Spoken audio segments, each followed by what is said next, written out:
Summer dipped into the water, a shimmering shape of purple and white against the cool blue. Her person startled the fish, and the game of leapfrog ended instantly as they scattered in every direction. At that moment, a ripple of movement appeared on the shore as the other penguins of the colony arrived. They watched the scene unfold, their black and white forms creating a silent, interested audience. Summer was a well-known personality in the community, and her antics, whether successful or disastrous, were always a source of entertainment. Underwater, the fish were a chaotic, glittering cloud of silver and green. Summer, with a flick of her flippers, began to herd one particular fish, separating it from its panicked schoolmates. The chase was on. Summer pursued the small fish in a wild, spiraling loop-de-loop, a frantic aquatic dance. For a moment, the fish seemed to be cornered, but with a sudden clever twist, it darted away, diving into a cluster of seaweed-covered rocks. Summer followed, her focus intense, and bumped her head against the stony entrance. Dazed for a moment, she peeked into the small hole, her eyes searching for her elusive prey. Unbeknownst to her, the fish had slipped out of a small opening above her head. The fish, a mischievous gleam in its eye, swam over Summer's head, then took a playful nip at her tail. A surprised swag escaped Summer's beak as she wheeled around, glaring at the culprit. Infuriated, Summer resumed the chase, her movements more determined now. She quickly got in front of the fish, blocking its path, but with a clever flick of its tail, the fish ducked beneath her. Summer's expression went blank with momentary confusion before her eyes narrowed into a fierce glare behind her. As she turned, something shiny caught her eye. A tiny reflective piece of shell, perhaps. A mischievous smile spread across her beak. With a clever, snapping fingers movement of her flippers, she held the tiny object out from behind a rock, concealing her body. The curious fish, unable to resist the lure of the glittered object, swam closer. In a flash, Summer's flipper held trap snapped shut, and she triumphantly held the fish in her beak.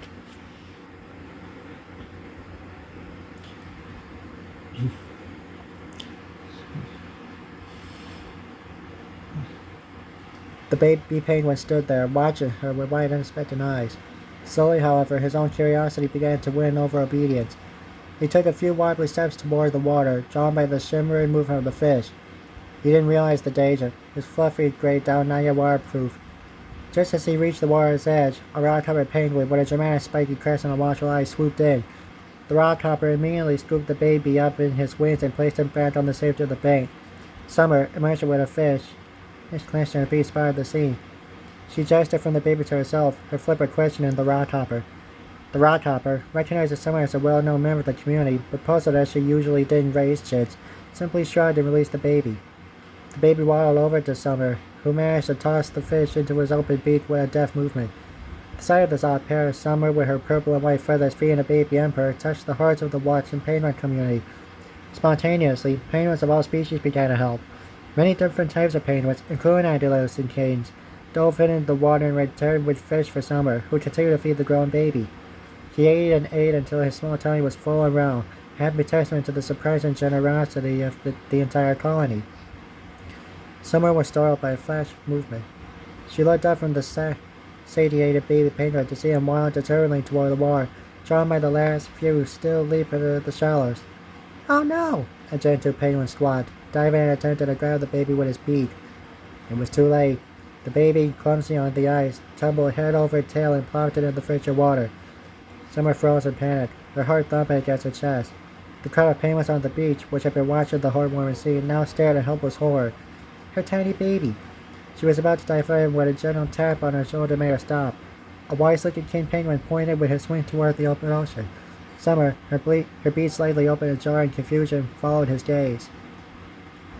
The baby penguin was struggling at first, his tiny body flailing into the water. But then, to everyone's astonishment, he found his rhythm. He proved to be a surprisingly adept swimmer, his downy coat gliding through the water with effortless grace. He even performed a few cheerful acrobatics, surfing and diving with joyful squeaks. A collective sigh of relief swept through the penguin crowd. Summer clapped her wings in a silent, happy cheer.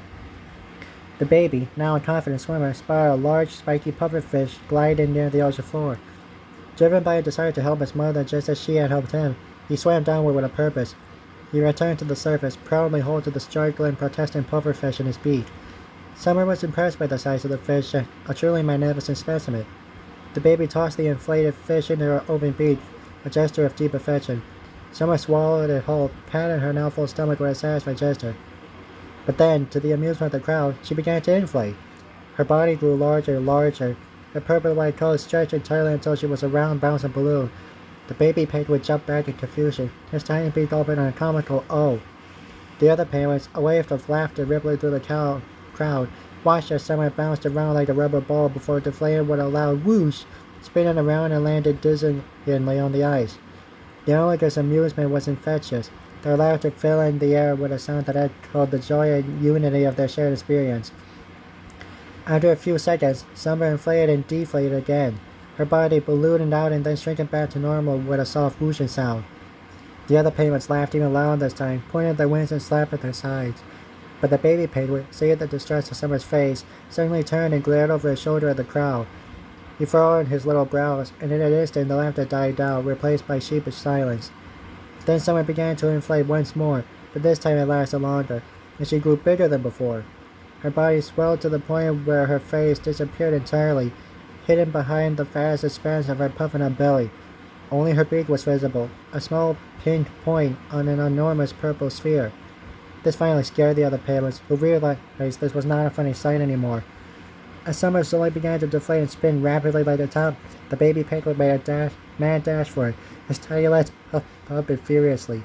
But the spinning Summer, driven by some strange decline of physics, unintentionally followed his every move, a blur of purple and white shades of a small gray fluff ball. The baby penguin, with a flick of its wings, ducked behind a pile of rocks. The spinning Summer, unable to stop, bumped into them with a soft thud and came to a halt, now her normal size again. The baby penguin, a tiny detective, connected the strange pufferfish with Summer's inflation. He approached his purple mother, carefully opened her beak, and reached inside with his wing. With a triumphant little tug, he pulled out the pufferfish, which had deflated inside Summer's stomach. He uncriminiously drew the fish under the ice. The pufferfish, somewhat offended, inflated himself defensively and scurried back to the water.